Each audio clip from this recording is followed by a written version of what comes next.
Selamat malam untuk Bu Insidini Fawas dan teman-teman. Pada kesempatan kali ini, kami dari kelompok 4 ingin mempresentasikan tugas akhir struktur data kami. Sebelum presentasi kami mulai, izinkan kami untuk memperkenalkan diri kami terlebih dahulu. Perkenalkan, saya Farhan Ananda Mukti Harhab dengan NIM 2414011062.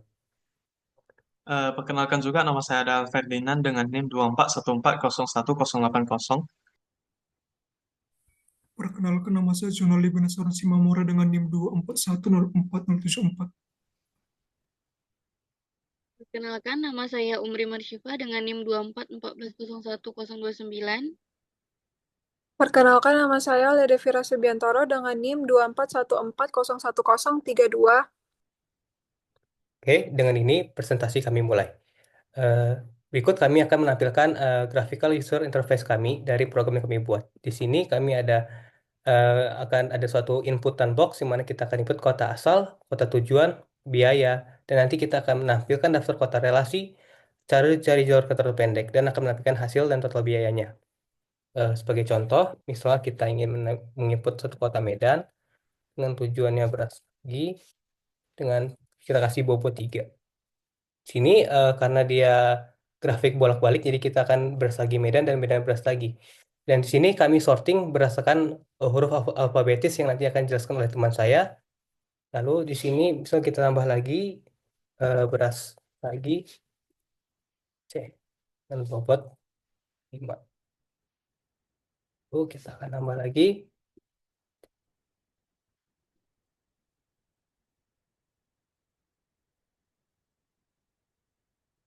Nah, di sini saya sudah menambahkan daftar kota dan relasinya. Di sini kita akan mencari jalur terpendek menggunakan algoritma Dijkstra. Misal kita akan mencari dari kota Medan ke kota Aceh. Di mana kita mengimplementasikan algoritma Dijkstra untuk mencari biaya terpendek. Yang di mana kalau kita tidak menggunakan algoritma Dijkstra, dia akan Medan ke Aceh hanya akan mengambil biaya 10. Sementara kalau kita menggunakan algoritma Dijkstra, kita akan mencari jalur terpendek, itu dengan dapat total biaya 8. Inilah adalah UI yang kami buat. Lalu di sini ada logic, yang dimana ini ada fungsi untuk menambahkan hubungan terkota, di sini ada validasi input, lalu kita simpan graf dua arah, lalu di sini ada fungsi untuk mencari jalur, dan lain sebagainya. Selanjutnya, algoritma akan dijelaskan oleh teman saya. Jadi pertama dapat dilihat algoritma untuk sorting kami menggunakan yang namanya merge sort. Kenapa perlu ada sorting di aplikasi kami? Karena tentunya untuk memvalidasi input dari user kami menggunakan searching dan searching yang kami pilih kebetulan itu binary search yang memerlukan suatu array yang sudah terurut. Dan untuk mengurutkan array ini kamu memilih yang namanya merge sort. Di sini dapat dilihat sebuah function untuk merge. Ini mungkin kita bisa move on dulu ke bawah dikit ada merge sortnya biar kita bisa em, ke bawah lagi ada function kedua nanti. Nah ini merge sortnya. Nah ini dapat dilihat sebenarnya bagaimana cara merge sort itu bekerja. Pertama kita perlu mengambil yang namanya titik tengah dari suatu array karena tentu saja merge sort ini cara kerjanya adalah dengan membagi suatu array menjadi lebih kecil dan lebih kecil alias dibagi dua terus sampai dia tidak bisa dibagi lagi merge terus sampai di akhir lalu ketika akan disusun kembali kita memerlukan merge kita yang tadi yang di atas mungkin bisa balik sebentar Farhan. Nah, ketika tadi sudah kita pecah-pecah, kita perlu menggabungkannya kembali agar terurut. Cara menggabungkannya secara terurut sebenarnya gampang dapat dilihat inti-intinya. Misalnya pada bagian while itu, while dia apa, while masih bisa kita tambahkan. Jika yang left misalnya itu L ya kan lebih kecil, maka kita taruh yang L dulu. Tetapi jika R-nya yang lebih gede, kita taruh yang R. Jadi sebenarnya penggabungannya kembali itu agak simple dengan logika ya yang lebih kecil dulu yang kita taruh di depan. Seperti itu mungkin untuk merge sort kita untuk algoritma lain dapat dilanjutkan oleh teman saya. Baik, izinkan saya untuk menjelaskan algoritma binary search yang digunakan pada program ini. Binary search merupakan suatu algoritma pencarian yang secara dasar dilakukan dengan cara membagi data yang telah terurut menjadi dua bagian. Secara dasar algoritma ini adalah sebagai berikut. Yang pertama yaitu ada int left di sini. Left di sini menandakan indeks paling kiri atau indeks paling awal. Kemudian ada int right di sini atau indeks paling kanan, indeks terakhir dari array ini. Kemudian while left kurang dari atau sama dengan right, atau selama ada data dalam ruang pencarian. Definisikan terlebih dahulu mid atau indeks atau posisi tengah dari susunan data saat ini, yaitu dengan menjumlahkan indeks paling kiri dengan indeks paling kanan, lalu dibagi dengan 2. Kemudian lakukan pemeriksaan atau perbandingan antara nilai dari indeks tengah saat ini dengan nilai target.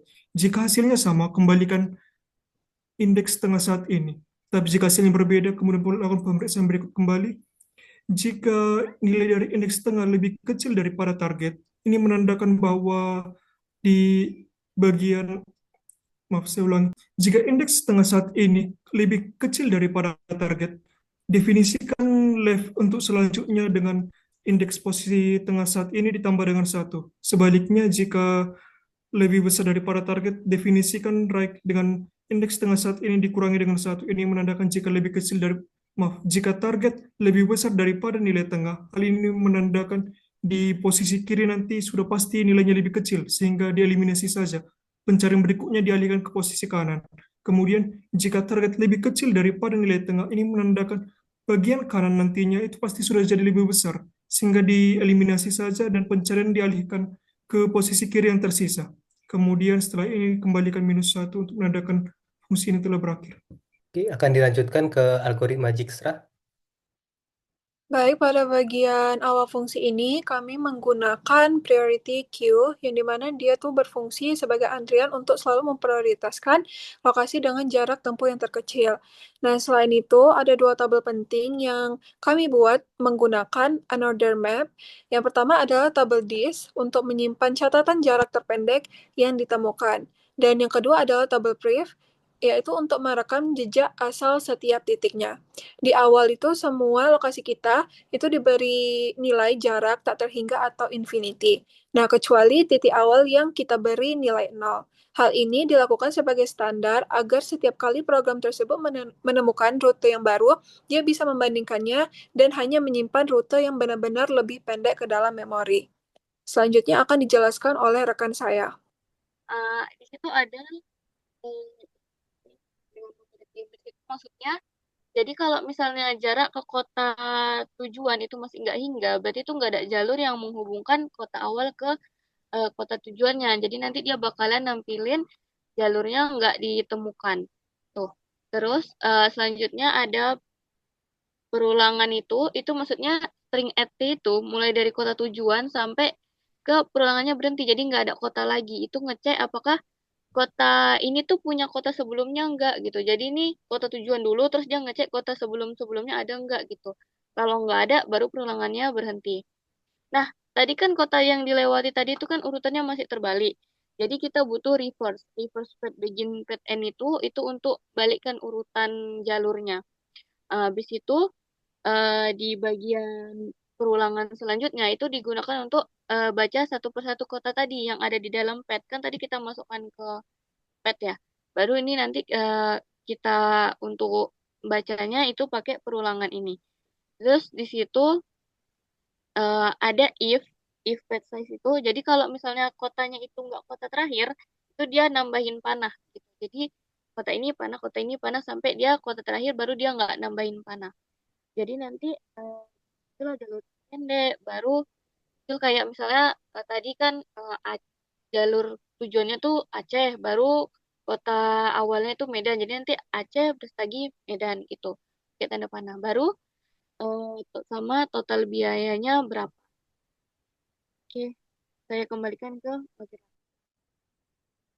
Mungkin itu saja yang bisa kami sampaikan dari kelompok 4. Lebih kurangnya kami mohon maaf. Sekian dari kami. Terima kasih.